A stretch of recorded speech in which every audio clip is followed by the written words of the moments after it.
Hola, mis queridos Aliters, ¿cómo les va? Soy Alita de Historias Cotidianas. Estoy con gran ansiedad esperando este momento porque tenemos hoy un súper invitado de lujo que es el doctor Ernesto Reaño, director de EITA Perú, que nos va a hablar sobre el DSM-5-TR. Y aquí lo tengo, déjenme mandarle su invitación para variar. A ver. Sí, ahora rápidamente lo tengo por aquí. Un segundo. Ya se unió. Mi querido Ernesto, qué gusto. Hola, Lita. Gracias. ¿Cómo Miren, estás? queridos seguidores, tenemos el tiempo muy corto con Ernesto, que nos está regalando 40 minutos. Entonces, vamos a ahorrarnos algunos preámbulos, pero quiero que sepan primero quién es Ernesto Reaño. Ernesto Reaño es psicólogo y lingüista, psicólogo clínico por la Pontificia Universidad Católica del Perú, máster en Ciencias del Lenguaje por la Sorbonne Nouvelle París, especializaciones doctorales en la Universidad Autónoma de Madrid y la Université de Limoges, doctorado en Ciencias del Lenguaje por la Sorbona en París. Se dedica a la detección e intervención en autismo. Es fundador y director del equipo de investigación y trabajo en autismo de EITA en Perú, Lima, conferencista en Perú y en el extranjero. Es profesor universitario desde 2006, invitado a la ONU el 2 de abril de 2019 en el marco del Día Mundial de Concienciación del Autismo Tecnológico de Asistencia Participación Activa como ponente en el panel Comunicación, un derecho humano. Autor del libro El retorno a la aldea, neurodiversidad, autismo y electronalidad. Entonces, bueno... Y Aliter. Y Aliter. Ay, muchísimas gracias, Ernesto. Déjenme platicarles, mis queridos Aliters, por qué es el motivo de este live. Como estoy haciendo mi tesis, estoy investigando muchísimo, entré a la página de psychiatry.org y me sale así la ventana de que ya está listo el DSM-5-TR y yo, oh my God, ¿qué es esto? Intenté comprarlo y bueno, estaba disponible para Canadá, para Europa a un precio muy alto para mí. Y empiezo a ver que hay muchísima controversia, un postcard donde está el director hablando y dije, yo tengo que irme con el experto. Así es que, bueno, pues voy a comenzar con las preguntas para Ernesto. Ernesto, ¿qué es el DSM? A ver, el DSM es el manual de la Asociación Psiquiátrica Norteamericana, ¿no?, cuya primera edición fue el año 1952 y cuya penúltima edición es esta, ¿no? Justo el 18 de marzo, como bien has dicho, sale la última versión, que es el DSM-5 revisado, ¿no? Muy bien. ¿Existe algún otro manual aparte del DSM?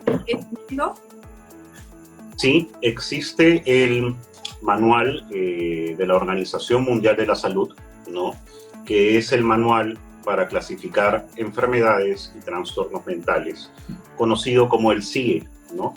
En la actualidad, digamos, desde el 1 de enero de este año entró en vigor, aún no en todos los países, el CIE 11, ¿no? Muy bien.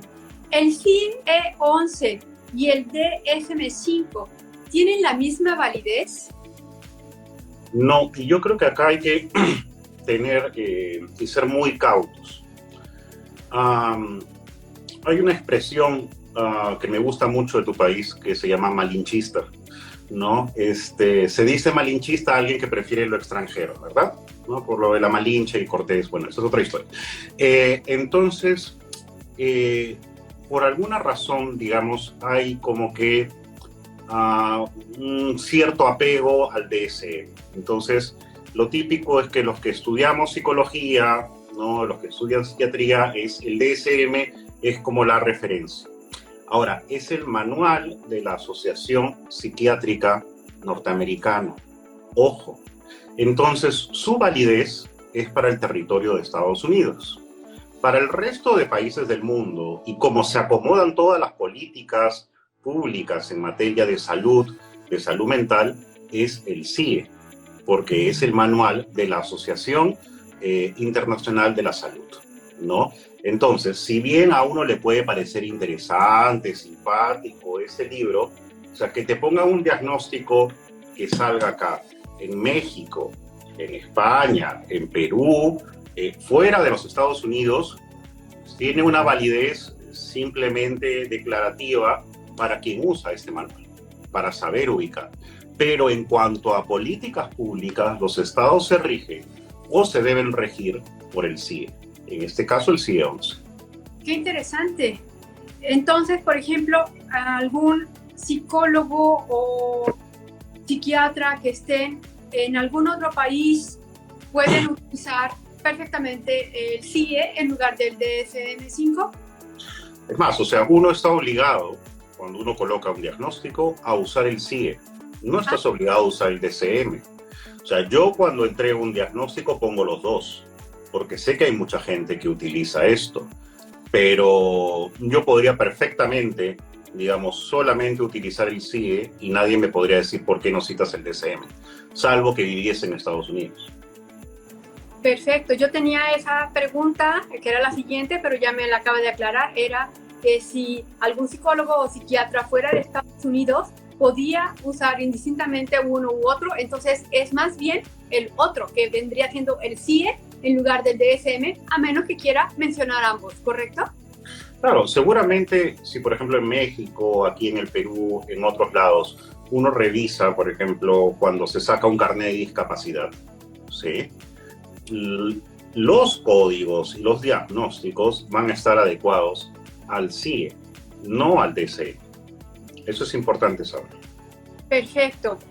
Un entre 2000 dice que interesante, espero dejéis guardado el directo para verlo tranquilamente. Abogada en el espectro también, sí, queridos alites, va a quedar guardado para que lo tengamos como referencia. La siguiente... Una cosa para que quede claro también, los estados tienen acuerdos firmados con la Organización Mundial de la Salud, ¿sí? No tienen, como se llama, acuerdos firmados con la Asociación Psiquiátrica Norteamericana. Eso es importante tener en cuenta también para saber cuál de los manuales es el que prevalece a nivel mundial. Perfecto. Muy bien. La siguiente pregunta es, ¿tú viviste la transición del DSM-4 al DSM-5? De hecho, era el DSM-4 unas siglitas. R. Sí. Ajá. Sí. Ahora te tocará la transición del DSM-5 al DSM-5-TR, que es el que va a salir apenas este 18 de marzo, o sea, en 8 días, sí, o lo que sea, porque fue malísima con los números. Dime algo, ¿los autistas debemos preocuparnos? ¿Existe el miedo en algunas amigas autistas que están en países como España, que han recibido su certificado de discapacidad y tienen miedo que ahora para el siguiente año que necesiten renovarlo se les vaya a ser retirado? Ya, sí, yo viví la transición, ¿no?, entre el DSM-4 TR y el DSM-5, que fue donde se eliminó la categoría diagnóstica de síndrome de Asperger. Recuerdo que había mucho temor, como lo hay ahora, porque muchos decían, ahora que ya no va a haber síndrome de Asperger, yo me quedo en el aire, no voy a tener un diagnóstico, ¿qué es lo que va a ocurrir? Y claro, lo que ocurrió es que todas esas personas entraron en autismo nivel 1, ¿sí? Y es interesante porque no creo, sinceramente, que el DSM-5R deje en el aire a toda esa gente. Solamente para leer un extracto de esto, tenía una aclaración en todo lo que es la parte sobre autismo. Y todo lo que es la parte sobre autismo tiene una nota del DSM-5 pensando en el DSM-4. Dice, aquellos individuos que tengan un diagnóstico bien establecido del DSM-4 de autismo, Asperger o trastorno generalizado del desarrollo no especificado, se les debe dar un diagnóstico de autismo según este manual. O sea, ya tenía una nota esto por si venías con un diagnóstico de Asperger. Eso es importante tenerlo en cuenta. Y en segundo lugar, de lo que se está hablando en este podcast de este señor, es lo que dice, es endurecer posiblemente los criterios a futuro, no en este momento para los que tienen. Ahora, en el peor de los mundos posibles, que no creo sinceramente que ocurra, que el DSM diga no, ya, estas personas que tenían autismo nivel 1, sus diagnósticos no son válidos, no podría decir, bueno, no me importa porque está el CIE-11. Y el CIE-11, ¿no?, que salió, que ya fue publicado en enero de este año, y que es el que rige para los países en torno a temas de discapacidad, considera el autismo en una amplia gama, no por niveles, pero considera el autismo con dificultades en el lenguaje funcional, con discapacidad intelectual, sin discapacidad intelectual, sin lenguaje, todas las combinaciones posibles. Incluso hay una categoría, estoy viendo acá, que es de trastorno del espectro, otros trastornos del espectro autista. Incluso es bastante amplio, digamos, la clasificación que tiene el CIE-11. Entonces, si alguien por alguna razón, que no creo, pero supongamos, se da que sea excluido del DSM-5 su diagnóstico, no lo va a hacer del CIE-11. Y por lo tanto, sus certificados de discapacidad van a seguir valiendo. Porque claro, a veces nos dan el diagnóstico según el DSM, pero cuando yo voy a una entidad del Estado lo que va a considerar siempre, porque tiene convenios internacionales, es la clasificación del CIE-11. Entonces, nadie se podría o se tendría que quedar sin certificado de discapacidad. Solamente, o sea, bueno, por ahí que uno lo perdería en todo caso según el DSM-5R, pero no según el CIE-11, que es el que vale para estos certificados, y eso tiene que estar muy en claro para tranquilidad de todas las personas que poseen certificados o carnets de discapacidad.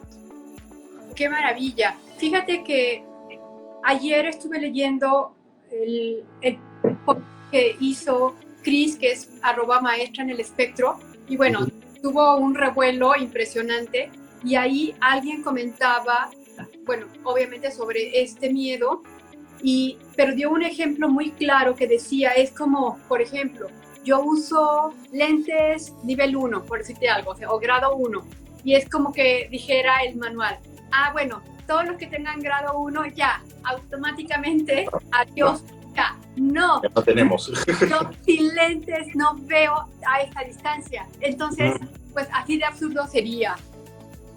Sí, sería absurdo. Yo lo que creo es que pasase lo que pasase, felizmente tenemos el CIE-11, que es el que rige. Ahora, yo creo que las declaraciones para el DSM-5R tienen que ver con una realidad muy concreta, que es la realidad del diagnóstico en Estados Unidos, no en el mundo. Sí, ahorita te voy a comentar sobre eso. Jessie en Chicago dice, qué interesante la diferencia entre CIE y DSM. El CIE dice muchas guías de diagnóstico del DSM. Pregunta, ¿qué tanta variación o relación encuentras entre estos manuales en específico para el autismo? A ver, son muy distintos, ¿sí? En primer lugar, bueno, no sé cómo considerará realmente el autismo el DSM-5R, pero en el DSM-5 hay niveles. Son 3 niveles que tienen que ver con un tema de necesidades de apoyo, ¿no? El nivel 1 requiere apoyo, el nivel 2 requiere apoyo notable y el nivel 3 requiere apoyo muy notable. En el CIE-11, ¿sí?, lo que tenemos es el autismo y su combinación. Hay que especificar si el autismo tiene o no tiene discapacidad intelectual. ¿Hay dificultades o no hay dificultades de lenguaje? ¿Hay ausencia de lenguaje? No hay ausencia de lenguaje. Entonces se combina. Entonces tú puedes decir autismo con discapacidad intelectual y dificultades funcionales del lenguaje, ¿no? Busca esa especificidad, digamos, el CIE-11. Seguramente porque, claro, tiene que ser más específico justamente porque está más pensado hacia lo que es, digamos, la discapacidad específica que puede enfrentar la persona. Ahora, para que veas el nivel, nuevamente,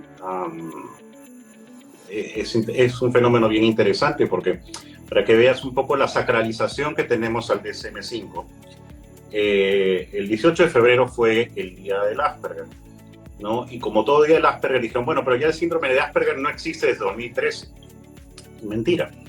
O sea, no existe desde 2013 aquí, pero en el CIE 10, que es el que acaba de ser promulgado, existía todavía el síndrome de Asperger. O sea, hasta el año pasado tú podías dar, según el CIE 10, un diagnóstico de síndrome de Asperger. Pero la gente no sabe esto porque piensa que el manual de referencia es el DSM-5. Y no, el manual de referencia para esto a nivel mundial es el CIE 11. Que se hagan posiblemente más investigaciones, que esté más dentro del mercado universitario por venir de Estados Unidos, que sea el DSM-5, perfecto, pero para políticas públicas es el CIE 10. Y sí son muy diferentes entre sí. Wow, qué interesante lo que nos estás diciendo. Psicogem-bajo dice gracias por esta aclaración tan importante.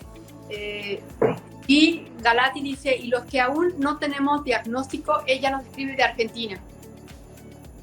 A ver, es que nuevamente entramos en eso. Se dice que se van a endurecer más los criterios diagnósticos porque según este buen señor, que se me olvidó su nombre, que es el del DSM, dicen que como que se ha popularizado mucho la idea de estar en el espectro, ¿no? Entonces que se están dando demasiados diagnósticos de autismo, que ya es algo que está en la cultura general, un poco más, ya casi le ha faltado decir que se ha prostituido el diagnóstico, ¿no? Entonces, pero ya faltaba eso nomás en la declaración. Entonces hay un dato muy curioso. Cuando se habla, por ejemplo, de las epidemias de autismo, ahora hay más autistas, etcétera, etcétera, claro, son cosas que suelen devenir de Estados Unidos, porque mientras que en el mundo la tasa de prevalencia del autismo es del 1%, en Estados Unidos ya están creo que en 1 en 52, 1 en 44, o sea, tú dices, ¿de dónde sale esta cifra tan alta? ¿No? Y entonces tiene que ver, justo compartía yo con Alita ayer un estudio que seguramente después lo ponemos de la revista Spectrum, y claro, dentro de las particularidades del diagnóstico en Estados Unidos, para que se pueda acceder a los servicios sociales, que es muy difícil que una persona acceda a servicios sociales, a las adecuaciones y a los ajustes razonables, algunas personas que no cumplen todos los criterios necesariamente son incluidas dentro del espectro autista para que puedan, digamos, tener estos apoyos y estos ajustes. Entonces, el sobrediagnóstico no estaría en Estados Unidos tanto porque, se puso de moda. Estaría más que nada por defectos propios de su sistema de salud que no brinda los apoyos y los ajustes necesarios, sino bajo determinados criterios. Claro, eso que quieran endurecerlo es un poco, no sé, pues, como tienen ellos estas ideas también como las políticas migratorias, ¿no? Tú entras, no entras, tú sí, tú no. Entonces, yo creo que tiene más que ver por ahí, pero respondiendo específicamente, yo no tengo algún diagnóstico, porque, a ver, si se endurecen más los parámetros, probablemente quienes queden fuera en posibles diagnósticos son sobre todo la población femenina, son sobre todo la población de género no binario, son, digamos, quienes provengan de otras culturas, ¿no? Entonces, para todo eso, felizmente, tenemos el CIE 11. Entonces, nuevamente, voy a leer las categorías que contempla para autismo el CIE 11, ¿no?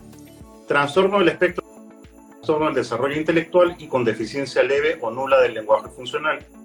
Trastorno del espectro autista con trastorno del desarrollo intelectual y con leve o ningún deterioro del lenguaje funcional. Trastorno del espectro autista sin trastorno del desarrollo intelectual y con deficiencia del lenguaje funcional. Trastorno del espectro autista con trastorno del desarrollo intelectual y con deficiencia del lenguaje funcional. Trastorno del espectro autista con trastorno del desarrollo intelectual y con ausencia del lenguaje funcional. Otros trastornos del espectro autista especificados. Trastorno del espectro autista sin especificación. ¿Sí? Entonces, si se dan cuenta, en el CIE 11 hay para todos entran. Incluso el que Ok, yo digo, pero a ver, significativamente no tiene una discapacidad intelectual, significativamente no tiene una dificultad en el lenguaje, salvo en la pragmática, en esas cositas. Bueno, perfecto, pues lo pongo en trastorno del espectro autista sin especificación. Y ya está. Entonces, más posibilidades no hay, porque hay una cuestión más allá del mundo de los gringos. Es importante tener en cuenta que no es que tengamos más casos de autismo, tenemos muy pocos casos. Necesitamos tener más. Necesitamos que se diagnostiquen más mujeres. Necesitamos que se diagnostiquen más personas con identidades de género divergentes. Necesitamos que a niveles culturales se expanda, porque no es lo mismo ser un autista en Ciudad de México, en Lima, en San Francisco, que en Chiapas, o que en el Cusco, ¿no? Okay. O en el Tíbet, ¿no? Entonces necesitamos expandir nuestros niveles culturales también para, digamos, comprender el autismo desde otras realidades. Entonces, si se quiere endurecer por ese lado, bueno, felizmente lo otro tiene una laxitud lo suficientemente grande como para poder dar cabida a personas que necesiten el diagnóstico. Sí, interesantísimo. Ernesto, la siguiente pregunta es, ¿tú crees que de cierta manera las aseguradoras americanas hayan ejercido algo de presión para que limitaran o cerraran la llave a los criterios del autismo, aunque digan que no, los que están haciendo, o los que hicieron más bien, estos cambios de criterio en el 5TR? Mira, yo creo que sí. Mira, a ver, te voy a decir algo así de concreto. ¿Por qué nadie habla del sobrediagnóstico o no endurecen los criterios para el déficit de atención? Bueno, el déficit de atención es el 5% y cada vez se diagnostica más en Estados Unidos. ¿Tú sabes por qué no lo endurecen más? Porque hay una medicación para eso. Y hay un negocio detrás. El autismo no tiene ningún fármaco asociado, ¿sí? No tienes por dónde, entre comillas, recuperar el dinero. O sea, cuando salió este manual, el DSM, en el año 1952, ¿sabes cuántas condiciones tenía mapeadas? 100. En el año 2000, que salió el DSM-4R, ¿sabes cuántas habían? 300. O sea, ¿cómo es posible o cómo explicas que en 48 años aparezcan 200 condiciones psiquiátricas diferentes? Porque en los 70s se empiezan a sintetizar los primeros psicofármacos. Y ojo, yo no estoy en contra del uso de los psicofármacos, pero se volvió una industria también y se volvió un negocio. Si yo tengo más gente que medicar, entonces aumento, ¿no? O sea, ahora hay trastorno por berrinche, hay trastorno por adicción a los videojuegos. O sea, un trastorno por adicción a los videojuegos es lo mismo que la ludopatía, o va por ahí, pero lo pongo como una categoría aparte porque le creo un tratamiento aparte. O sea, hay que tener en cuenta también que esto, ¿sí?, no parte de estos criterios de un estudio científico. O sea, todo lo que nos vayan a decir de los criterios en este librito, digamos, sobre el autismo, no está basado en años de investigación. Es un grupo de señores que se reúnen y dicen, ya, ¿ponemos o no ponemos? O sea, eso es el DSM-5. O sea, para tener en cuenta también por qué deberíamos dejarle de rendir tanta pleitesía, ¿no? Y considerarlo como algo que es un eje rector. Esto no es producto de la investigación, es el criterio de una serie de señores norteamericanos, hombres y blancos, ¿no? Sí, de hecho, en la página que pusieron de change.org, algo que comentaban era eso, que no habían tomado en consideración los estudios más recientes sobre autismo, o sea, y como que no le quisieron hacer caso. Es como tú dices, se sentaron y nos conviene o no nos conviene, no, pues apriétale poquito la tuerca porque está saliendo de control. Ya, claro. Claro, entonces, ¿cuál es el tema con el autismo? Como tú dices, o sea, en el tema, digamos, también de los seguros.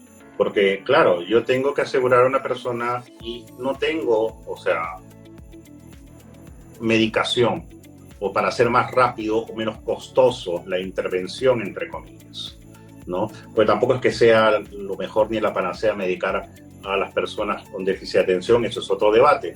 Pero, digamos, nadie habla, digamos, del sobrediagnóstico para el déficit de atención justamente porque hay todo un tema farmacéutico. Entonces, claro, dicen, ay, hay muchos autistas. No, lamentablemente hay pocos autistas. Y si endureces más todos esos criterios, justamente la investigación nos lleva ahora a decir que casi ya está en paralelo el número de hombres con el número de mujeres.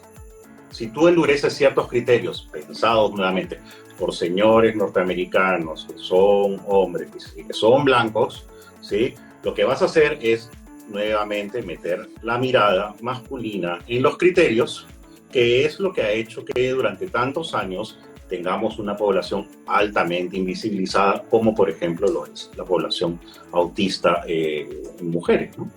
Así es. Vamos a tener una última pregunta de... Bueno, creo que es una última, dame un segundito. No, son dos. Una es de Ceballos Camuchita. Dice, a mi niño de 3 años dicen que es autista de alto rendimiento solo porque no tolera frustrarse y todo fue por llamada. ¿Cómo puede evaluar así en una llamada? No, es que no se puede evaluar. No. O sea, a ver, hay que ser muy cuidadosos. O sea, a veces dicen, ay, es que aletea, es autista. No, hay un montón de gente que aletea, siendo o no siendo autista. O sea, a veces hay ciertos rasgos que por esos rasgos yo no puedo detectar autismo. Ahora, el diagnóstico en niños y adolescentes es muy diferente al diagnóstico en adultos. En los diagnósticos en adultos se basa en el autorreporte, sobre todo, y en las conversaciones y en la descripción de la narrativa de las personas. Por eso no puede hacer un diagnóstico con adultos a distancia. Pero yo no puedo hacer un diagnóstico con un niño a distancia, por más videos que me manden y por más que me cuenten que es así o asá.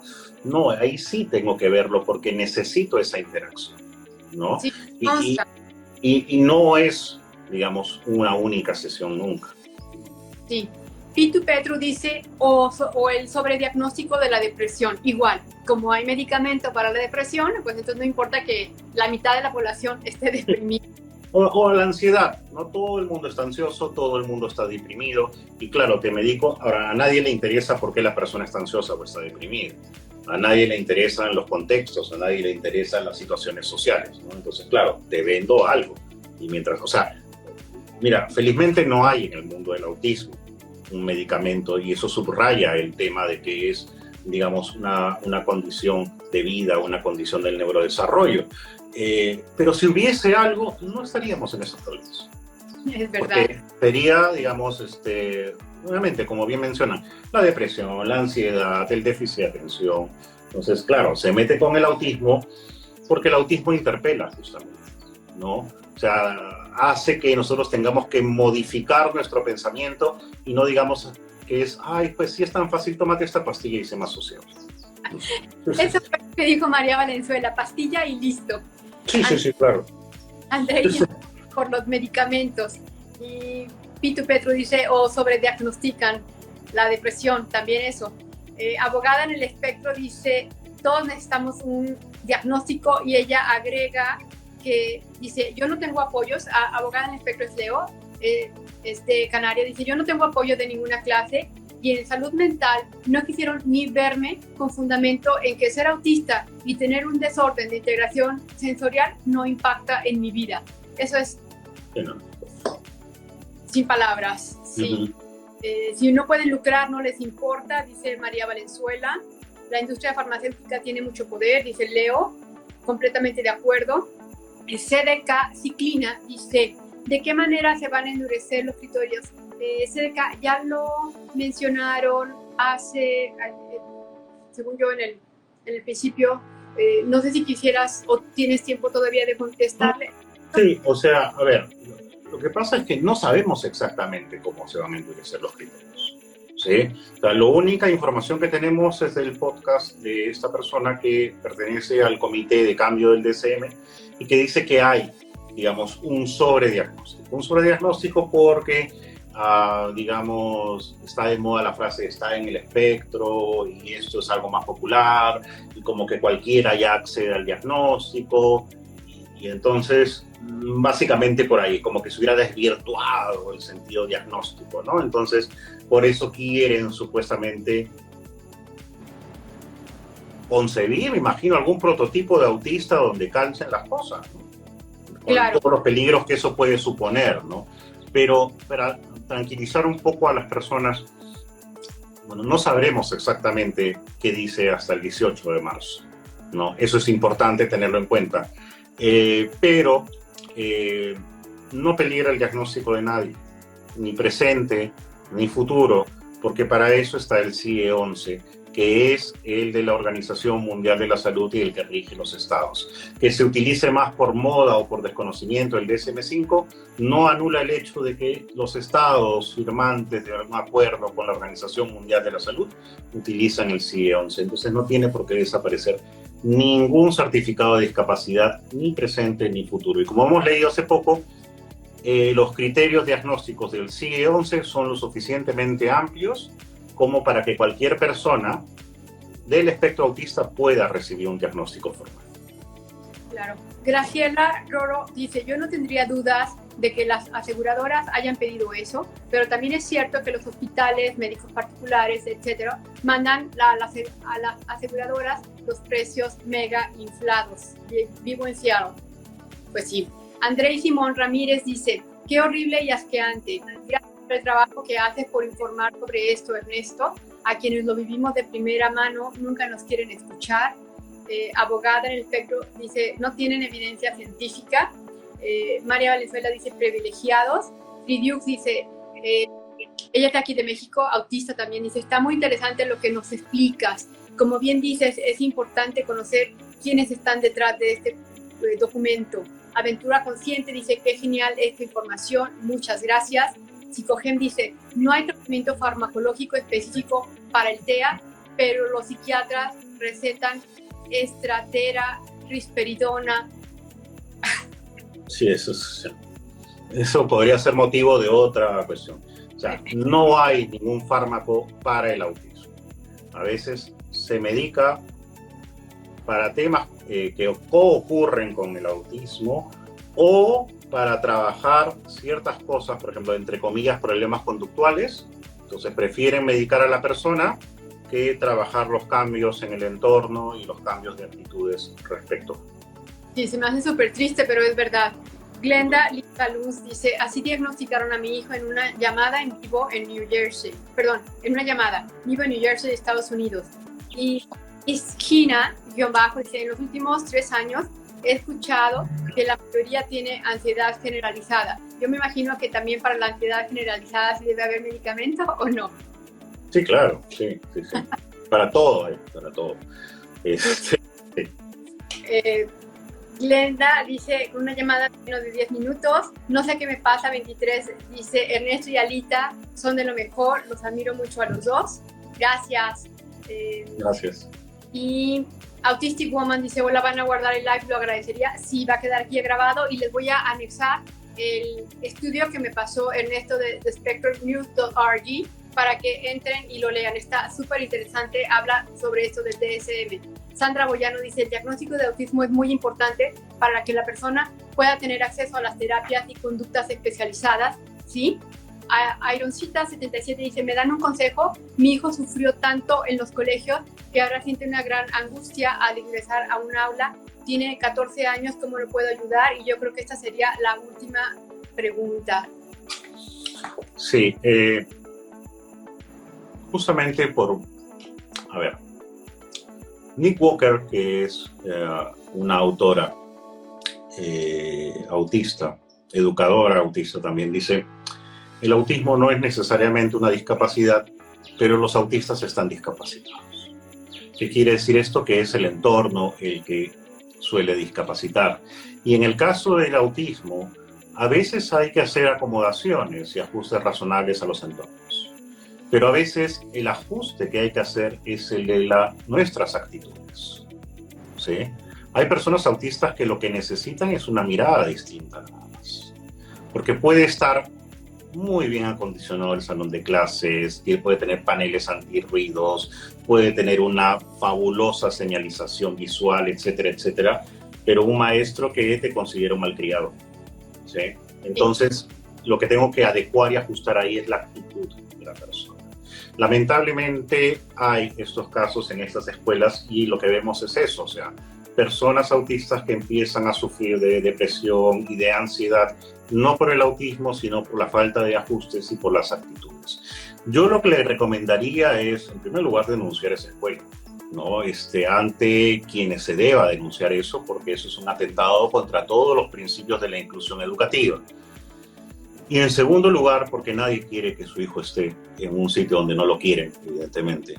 Buscar algún tipo de escuela donde probablemente tengan la capacidad y la vocación de poder implementar programas educativos adecuados para el autismo, ¿no? Sí. A veces, sí, pues hay profesores, profesoras que no saben del tema, pero cuando se tiene la real vocación, estudio. Pues. Estudio porque para algo me dice maestro. Claro. Una última pregunta que me parece súper, Ernesto. Sí. Tenemos 4 minutos. Mi niña tiene un diagnóstico, es de Giovanna Rodríguez de Perú. Me pusieron probablemente autista. Imagínate el diagnóstico. Luego de eso, terapias aquí y allá y nos cuesta un ojo de la cara. No tengo idea de si esas terapias la ayudan o no. Bueno, yo te voy a hacer un consejo antes de que conteste Ernesto.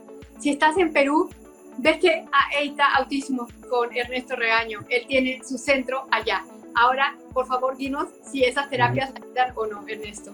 Lo que pasa es que no existe un probable autismo. O sea, se es autista o no se es autista, ¿no? Y entonces, si se es autista, se ve cuáles son las necesidades de apoyo. Y si no es autista y se requieren necesidades de apoyo, serán otras.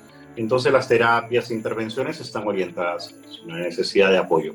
Pero hay que definir el diagnóstico, porque no es algo de, cuando ponen presunción, probable, posible, no, eso no existe, ¿no? Y cuando dicen también, ojo, que hay que esperar hasta los 5 o 6 años, tampoco.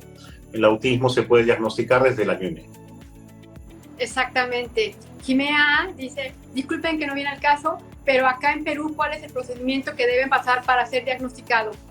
Ve a EITA Perú y que te haga la evaluación y el diagnóstico. Me ha encantado. No. A ti las gracias, Alita. Tus conocimientos son invaluables, eres un profesional, bueno, de primer nivel y te tenemos aquí. Te agradezco. No, las gracias a ti, Alita. Mis amigas autistas y las 95 personas que se unieron a este live. Un abrazote. Listo. Un abrazote y hasta la próxima. Gracias, bye bye. Chao.